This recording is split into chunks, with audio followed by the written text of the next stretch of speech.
Hey y'all, welcome to your July 2024 Astrology Forecast Galactic Gossip Podcast episode.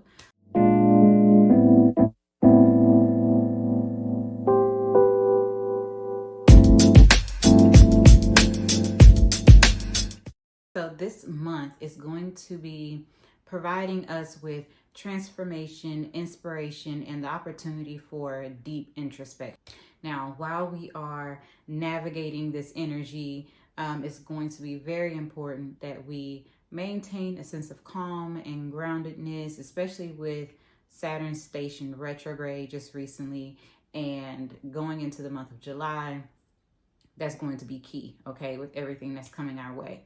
All right, so before I dive into that, first I would like to say, hey y'all, I'm Jasmeen, the owner of House of Chiron Astrology and Reiki, and I make the language of astrology digestible for all of y'all. So welcome to my channel, welcome in, and welcome back if you are returning. But if you are new here, hello, nice to meet you. But hit that subscribe button so you won't miss anything that I happen to share and upload and provide you all throughout the month, okay? So first, we're starting off with Mercury entering into Leo. So that happens on July 2nd all the way through to July 25th. And so during the time that Mercury enters into Leo, is going to be opposing Pluto, that's retrograde in Aquarius, right? It's because Leo and Aquarius are opposite signs. So while Mercury is here in Leo, it's going to be helping us to be very bold and creative when it comes to our communication and creativity and, you know, just kind of like how we express ourselves, right? We might start making plans to have more fun, more joy, more hobbies in our life, you know, connecting with our kids and, you know, doing those type of things if that's applicable to you, right? So our communication style is going to become more expressive and more confident while it's in the sign of Leo. While it's opposing Pluto that's in Aquarius, we can expect for this to kind of like bring a deep dive into our subconscious, right? Bring some things up to the surface to where we have to confront some of those hidden things, those things that we are trying to shy away from, maybe those things that we're not really wanting to face. So this might bring some, you know, tough conversations because it's Mercury and it's all about communication, or just some revelations, right? Because Pluto is retrograde, so it might be more internal than it is external. So, you know, you might have some internal revelations, or there might be some things that come up in psychotherapy that's like a breakthrough. So on a lighter note, it could provide a lot of breakthroughs, right? You know, maybe a conversation that you're having with someone could definitely provide that, okay? So with this, it's really important that we have a new way of thinking and that we are remaining open to how we express ourselves and, you know, allowing that transformation to kind of happen with Pluto being in Aquarius. So on a personal level, like I said, this transit is going to lead to like self-expression and uncovering like those hidden truths, those things that we're not necessarily wanting to face. However, on a collective level, what we might witness is public debates. Okay, revelations regarding that. You know, things might be getting challenged, especially like societal norms. Those things could be getting challenged. Now, y'all know this presidential debate is going on, and see how this energy is already playing itself out. And, you know, this could really bring in the transformation to change, right? Some transformative change in those societal pressures and those societal norms, the things that we just kind of see as just being how it is, might actually be changing very soon, okay? So really quick, just to kind of navigate this energy, make sure that you are doing affirmations, make sure you are remaining grounded, make sure you are journaling your experiences as often as possible. Meditation could possibly help you also. And just think about like historically, contextually wise, is that what I'm trying to say? Yes. Similar transits, like when Mercury has been in Leo before, it's really important to kind of like recognize the cultural and political debates, right? That could be going on. You know, historically, these things have always kind of panned out where people are expressing themselves from their truth, right? Because, you know, or their heart expression, because that Leo rules the heart energy. It's about who it is at your core, your soul expression. So just kind of keep mindful of that might cause some clashing, especially because it's opposing Pluto that's in Aquarius, right? And so Pluto retrograde in Aquarius is known for sparking movements of like social justice and transparency and change and reform. So whatever conversations and whatever information could be coming out at this time could actually be prompting a revolutionary change moving forward. Okay.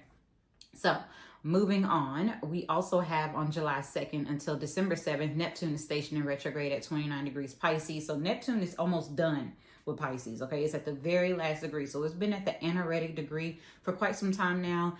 And very soon, in about a year or so, it will be moving into Aries. And that's a whole nother thing we'll get into. So Neptune is one of those slow moving planets. It doesn't, move from sign to sign very often. It's kind of similar to like Pluto and whatnot. So it takes some time. It's very similar to Uranus. It's about the same amount of time that it sits in a sign. So Neptune is stationing retrograde at 29 degrees Pisces. So Neptune is at home when it's in the sign of Pisces. So it feels good. It's operating as, potency and how it's supposed to be. It's like when you at home, you are comfortable, right? Well, that's how Neptune is feeling in the sign of Pisces.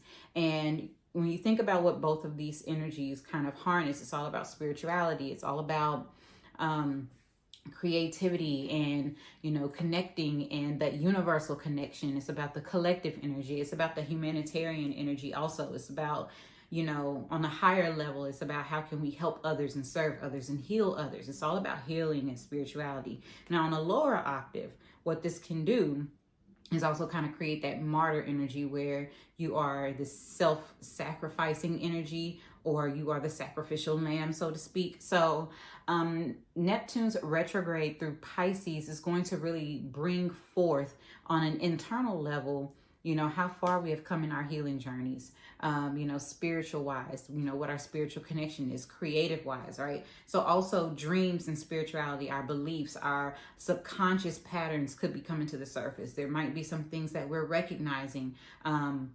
You're going to really be going through this reassessment of these areas of our lives, right? So really this period is emphasizing introspection. So we might feel like, okay, we're going inward over this, next couple of months or so. I think it's like 6 months, 5 or 6 months. So you might be doing some introspection. You might be going on a retreat during this time to really, capitalize on the healing. You might find yourself going into psychotherapy and seeking out a therapist or someone that you trust, to kind of help you with that. You might, find different ways and different modalities of healing, and you might start recognizing and realizing how far you've actually come and reassessing in your spiritual journey, your spiritual practices. Also during this time, it might be, something that happens where we're all kind of like picking up on what we used to do, or picking up an old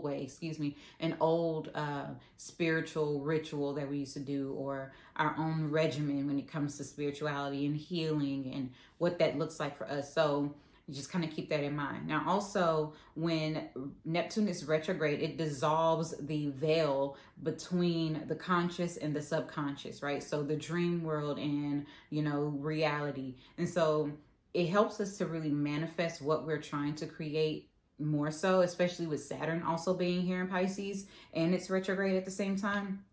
So, we might have an opportunity to kind of like, once we reassess things, we might have this opportunity to kind of manifest and create things in the reality, in the real world, right? Bringing it from one side to the other, from the dream world, or from our visions, or from, our, what is the word I'm looking for?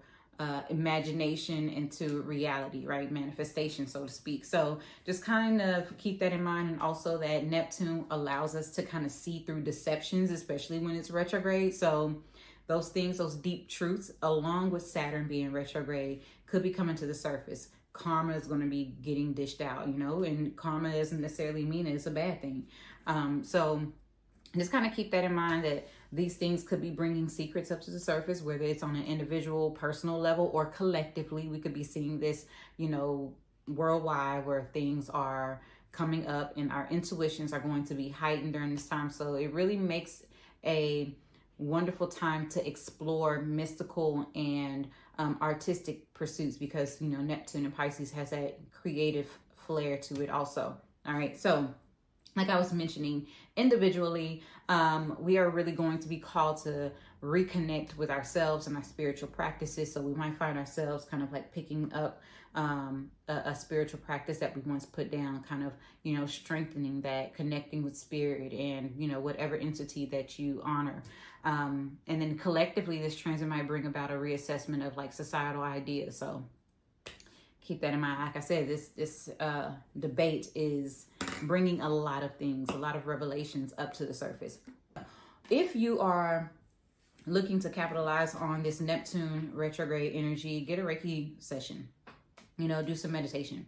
Do some spiritual cleansing and some spiritual healing. Practice and use your essential oils. Make sure you keep your dream journal next to your bed, because when you wake up from something wild and crazy, you need to jot that down. So yeah, just kind of keep that in mind. Now, in 2020, just really quickly, historically wise, in 2020, when Neptune stationed retrograde, we saw a rise in the global interest in mindfulness and meditation practices and spirituality and astrology during that time. So, it's going to be a continuation of this kind of energy. All right. Now, I'm going to discuss this new moon that happens at 14 degrees Cancer on July 5th at 5:57 p.m. Central Time, but I'm not going to go into deep detail because I'm going to be launching a separate video for that, as I always do every month. So the new moon readings will be in there for all 12 signs in that other video, but just a quick brief overview of what this new moon is about. Now, first and foremost, we always know that new moons represent a time to set your intentions. It's a new beginning.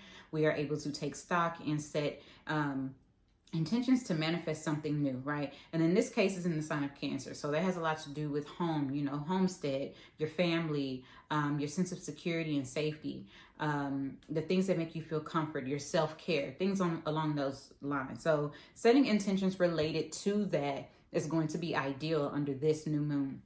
Now, this lunar phase is really encouraging us to nurture our inner world also, and creating those supportive environments. So just kind of keep that in mind when you are looking to like manifest, or you're looking to set your intentions or do your spiritual rituals for your new moon, that it has a lot to do with the Cancer energy, right? So that has a lot to do with home and family, the mother energy, your roots, your traditions, your sense of security, your safety, also your subconscious motivations, right? Because that's what the moon represents, is our subconscious motivations. It's also our emotional response to outside stimuli. So whatever happens outside of us, how do we emotionally respond to that? So setting these intentions and embracing our vulnerability and tapping into our intuition and our sensitivities as strengths and not weaknesses is also going to help us, with this new moon energy. So I'll go more into detail on the new moon in Cancer. I'll also give readings for all 12 zodiac signs in that separate video. So just keep watch on that. All right.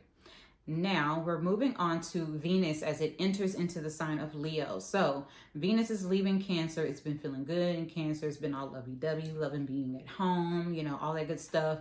And so during this time, when Venus moves into the sign of Leo, it's also going to start making that opposition to Pluto that's retrograde in Aquarius. So Venus and Leo, naturally, it brings the flair. It is all about being vibrant and expressive. It's about grand gestures of love and generosity. So you might be getting like these bold gifts and, getting taken out on these extravagant dates and all the beautiful things, right?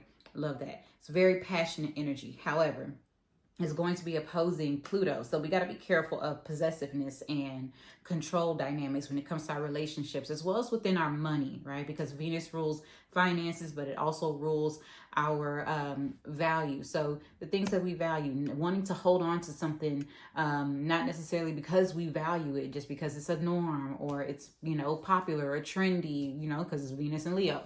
So just kind of keep that in mind, that, also within our relationships, during the time that Venus is opposing Pluto retrograde in Aquarius, there might be some moments where we're going internal to recognize our power dynamics within our partnerships, whether it's intimate partnerships, it could be business partnerships, our friendships, however, any type of relationship, interpersonal connection that we have with another person, we're going to be recognizing our control dynamics and power dynamics within that, and just kind of confronting those power struggles, right? Bringing it up to the surface and kind of addressing them head on, very boldly, very confidently, because that Leo energy, just kind of be careful because it's Leo, and Leo can be very like straight to the point and blunt, especially when it's in communication, because Mercury is also here in Leo. Keep that in mind. So just kind of keep all of these things in the forefront of your mind when you are facing obstacles during this time, that Pluto is bringing things up to the surface, not only in the way we communicate, the way we perceive things, the communication in any kind of way, but also within our relationships and our values. So if anything goes against your values, it might trigger you to have something to say about it, but just kind of be mindful of how you say things, right? Because we don't want to cause more harm than help in these situations. So just kind of keep that in mind. Also, like I said, it's going to, since it's in Leo, Venus in Leo is going to heighten our need or desire for recognition and also admiration. So that could also be like a trigger point in our relationships, or especially with Mercury being here also, and Mercury rules social media. So we might see people just doing like clickbait stuff, and it might be a little annoying, whatever. Just kind of keep that in your awareness. Okay. Now, also with this, individually, we might be prompted to reassess our relationships and personal values, but collectively, what we might see is inspiration for like society to change their views on love, beauty, and creativity. Or we might see like a burst of creative, art, maybe music coming out, because Venus rules those things, art, beauty, music. So kind of keep that up in your forefront. If you are an artist, capitalize on this energy, get your work out there, use it, express yourself. Just some quick tips. Like I said previously, self-love practices are really great. Heart chakra meditations, get you a Reiki session done that's heart chakra focused. Go after your creative pursuits, and then just kind of keep in mind that Venus in Leo is very bold, extravagant, and grandiose. So things might just be over the top, and it's okay. Embrace it. All right, so moving forward, we have Mars entering into Gemini, and this happens on July 20th until September 4th. So Mars is about that action, right? Mars is what gives us motivation. It gives us, our vitality. It gives us the ability to take initiative on things. It's our confidence. It's, our energy. And so with it moving into the sign of Gemini, and Gemini is curious, it's intellectual, it is, versatile, it likes to flow and kind of go with the changes. And with that energy, we might find ourselves kind of like burning out really quickly because we're putting our hands in too many pots, right? Because Gemini loves to be a jack of all trades, and Mars loves to do stuff. So we might be trying to do too much at once and get burned out. So just kind of keep that in mind, that use this to explore new ideas and engage in stimulating conversations or multitasking, but make sure you're doing so with awareness of how much you are committing to, because you don't want to overcommit to where you get to this point of like burnout or exhaustion, because Mars and Gemini will do that. You will have these moments of full energy and then burnout. It was like a roller coaster kind of effect. So just kind of keep that in mind. Mars and Gemini also makes us more adaptable and eager to learn new things. So instead of like actively doing things, try and exercise your brain, right? Learn something, read a book, maybe even just kind of use that extra energy to go on a hike or go walk or do some dancing, something physical, or even something mental where like I said, read a book, something along those lines. So that being said, moving on with this Mars and Gemini energy, on an individual level, like I said, we might see our energy levels enhanced, but also our ability to kind of like pay attention and stay focused on one thing might not be there, because we're really adaptable. We're really moving with the flow of things, and we want to have our hands in so many different things. So just kind of keep that in mind. Now, collectively, what we might see is that it leads to an increased communication and exchange across like ideas and different platforms, because Gemini rules social media and whatnot. So communication might increase, but Mars and Gemini could just be saying things that aren't necessarily true because it's not necessarily good on fact checking all the time. It just want to check people. That's Mars and Gemini. So just kind of keep that in mind. All right. Now, in order to navigate this, like I said, mindfulness practices are key because sometimes with Mars, it's quick, and that Gemini energy is very agile, so it's also very quick. So that quick wit versus a quick action, there's really very little time to process information before you take action on it. Just make sure you are trying to practice mindfulness skills, right? Breathing, deep belly breathing, thinking before you take action, processing and reassessing things before you actually say this is what you're going to commit to. Those are going to be helpful. Breathing exercises might be helpful also because Gemini, you know, it's ruled by Mercury. Mercury is the ruler of our nervous system, right? So we might have some anxiety or just kind of that nervous energy. So just kind of keep in mind that deep belly breathing, tapping into your parasympathetic nervous system to activate that is going to really help you and carry you along the way. Learning and exploration are going to be key during this time. Exercise that brain. And so if you think about Mars in Gemini, historically, you know, like the early 2000s, when Mars was in Gemini, we saw the rise of social media and social platforms of all kinds. So we're going to see a lot of like a sort of uptick in the usage of social media platforms. So yeah. All right, now moving on to this full moon that happens at 29 degrees Capricorn on July 21st at 5:16 a.m. Central Time. All right, so with this full moon, like I said, just similar to the new moon, I'm only going to go into a little bit of detail because there will be a separate video that comes out later on this month that goes into deep detail, and I provide readings for all 12 zodiac signs in that. So the insight for this full moon, we know that full moons are a time for releasing and letting things go and recognizing how far we have come. And, you know, it's the culmination or the launch of something, right? And so this one is the two-part, right? Because we had a Capricorn full moon in June. Now we're having the second one in July. So the first one was at 1 degrees. The second one is happening at 29 degrees, which is the anaretic degree, which is the very last degree of the zodiac sign. So it's in Capricorn, and it's about wrapping up something once and for all. Because it's at that anaretic degree, the 29th degree, it's about the ending of a cycle once and for all. It's a very potent energy, and it's about our achievements. It's about our long-term goals. It's a time to really celebrate our hard work and our success and our ambitions and how far we have come, and putting that out there, you know, whether it's career ambitions or just your overall goals, right? And just kind of putting it out there. Also, there might be like the ending or the wrapping up of something. And you just kind of need to recognize what that is and give thanks to that. You know, it's all about gratitude in this essence. So Capricorn's influence really brings a focus on the discipline. So have you been disciplined? It brings a focus on your responsibilities. It brings a focus on being practical in your pursuit of your goals and your ambitions, and just recognizing that also. And keep in mind that the ruler of Capricorn is Saturn, and Saturn is retrograde. So all of this might also be internal more than it is an external expression.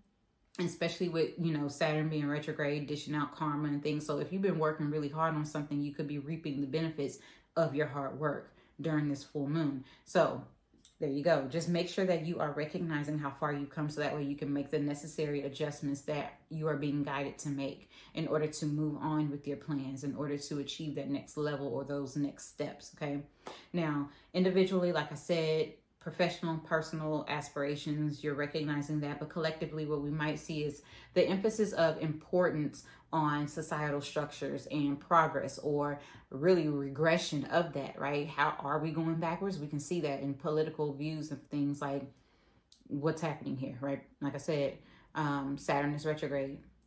So just kind of keep in mind that we could be seeing how far we've come, and also at the same time how far we have to go, what is being released, what is being launched, what is being illuminated under this Capricorn full moon. Okay, so moving on, we have the sun entering into Leo. So this is the start of Leo season. So happy solar return to all of you Leos out there. This will be from July 22nd until August 22nd.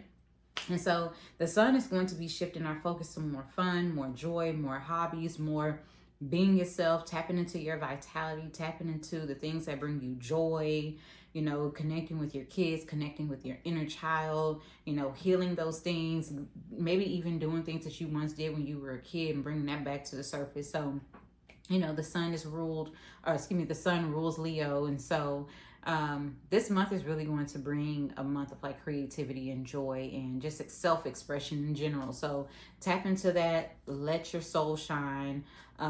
It's our time to shine. It's our time to have fun. You know, I'm in Texas, so it's going to be hot. So we definitely going to be under the sun's shine. It's hot down here. Okay. So just embrace, you know, wherever you are, because it's hot in Texas. Embrace your individuality. Embrace your inner lights. Don't dim your light for nobody. And this season, this Leo season, is definitely going to show us that. Follow your heart's desires. You know, Leo's influence is really about confidence. It's about leadership. It's about embracing yourself, loving yourself, you know, your true self, and expressing your true self. It's about authenticity and showing up in that unapologetically, right? Being generous, being loving, being kind, being bold, being vibrant, being you in whatever way that looks like for us individually, but being okay with however that looks, okay? And so Leo season is going to be coming through to remind us of those things, just in case we forgot, you know? All right, so on an individual level, like I said, this transit is going to be boosting our confidence, but collectively we might see a boost of creativity and individuality, maybe even talents coming up to the surface, okay? It's going to be a very creative summer, I will say that. All right, so moving on, we have Mercury entering into Virgo on July 25th until August 15th. So Mercury, during the time that it's in the sign of Virgo, we're going to have a Mercury retrograde. So Mercury stations retrograde August 5th until August 28th, and then it will continue its transit through the sign of Virgo. So Mercury will be there, but it's going to dip back into Leo while it's in the sign of Virgo. Yes. So with that being said, we'll get there in August when we talk about the retrograde. But right now, Mercury will be in the sign of Virgo for the rest of July and into parts of August, into the first part of August. And so Mercury is at home when it's in the sign of Virgo. It feels good. It feels great. It loves to communicate. It loves to plan things. It loves to pay attention to the details, you know, and it enhances our analytical and detail-oriented thinking, which is something that might necessarily be critical, especially during, you know, this time, the summertime, when we're doing a lot of introspection and we're, you know, really tapping into our creativity. This might be very helpful. This is an excellent time for organizing and planning and refining our ideas, especially if we're looking to get back into something creative or tapping into that Neptune retrograde energy and, you know, getting back into our spiritual practices.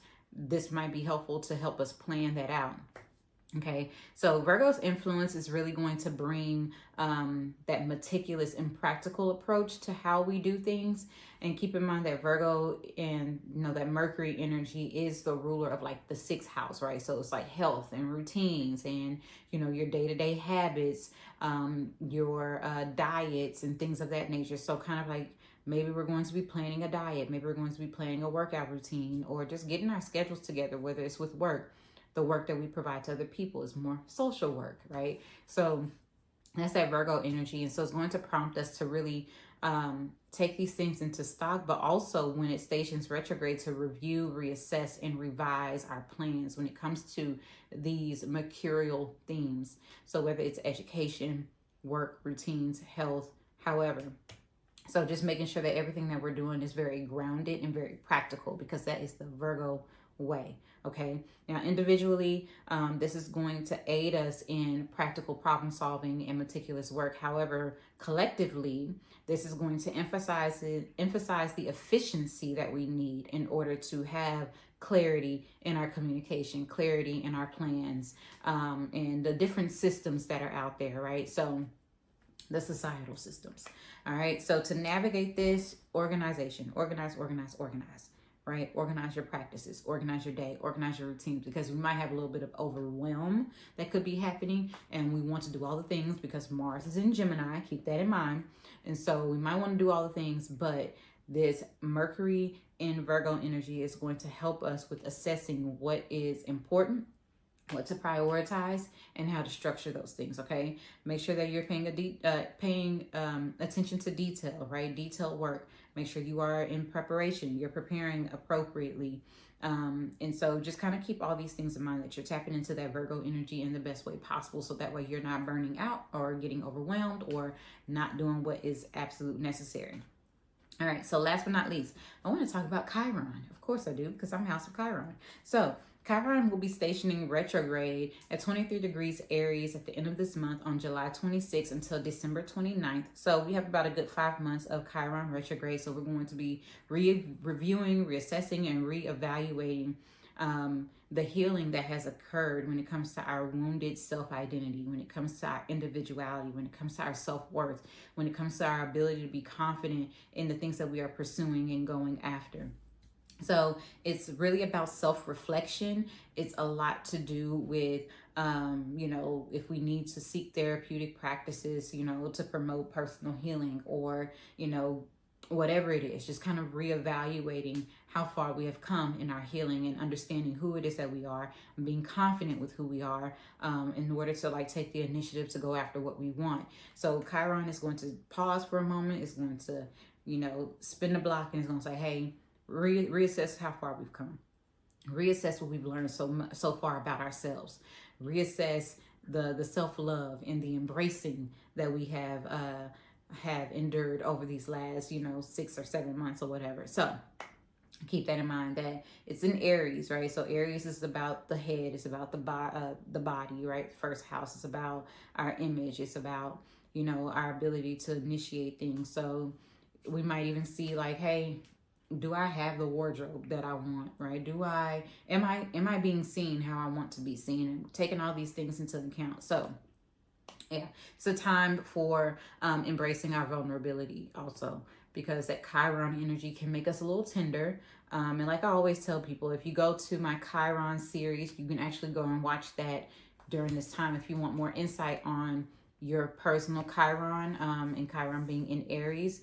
I'll go ahead and link that somewhere where you can go and watch the Chiron series. So I go through all 12 zodiac signs with Chiron in each sign. So go and watch that. But with Chiron being in Aries, is really helping us with our identities and that wounding. And like I always tell people, Chiron is not here to tell us that we have something to fix. It's about self-acceptance. It's about what is it that we need to accept. It's about taking that pain and turning it into power, and then that turns into a passion where we help others heal themselves. There's nothing to fix. There are only things to accept, right? So there you go. That's going to be the important thing to kind of remember. All right. Now, that is all that I have for the month of July. Like I said, keep watch for the new moon video that will be coming out. Also the full moon video that's coming out. I will be posting those things as well. And yeah, I hope y'all have a wonderful month of July. But before we head out, we have our collective dice roll that we do every month, just to give us the energy and the understanding of what it is that we need to be doing for this month. What is the message that Spirit has for us, okay? So I'm going to roll the dice. And interesting enough, because it's going to be Leo season, we have the sun in Pisces in the second house. So we're really going to be focusing on aligning our values with our spirit, all right, with our creative self-expression, with our soul expression, with who it is that we are, healing our values, healing our finances, focusing on our finances, focusing on our relationships, even our connections with others, and making sure that everything is in alignment, right? And that we're healing our identities, and that we're helping others heal through this process, coming into community also. So just kind of keep that in mind for this month. I hope y'all have a wonderful month of July. I will look forward to speaking with you all very soon. Make sure you watch out for those videos. Hit the description box so you can get your readings and your Reiki and all the things. We have House of Chiron merch. We have the free PDF cheat sheet with all the 30 pages of information, astrology information, so you can follow along with a breeze, okay, with all the things that I'm giving y'all. And yeah, talk to you soon.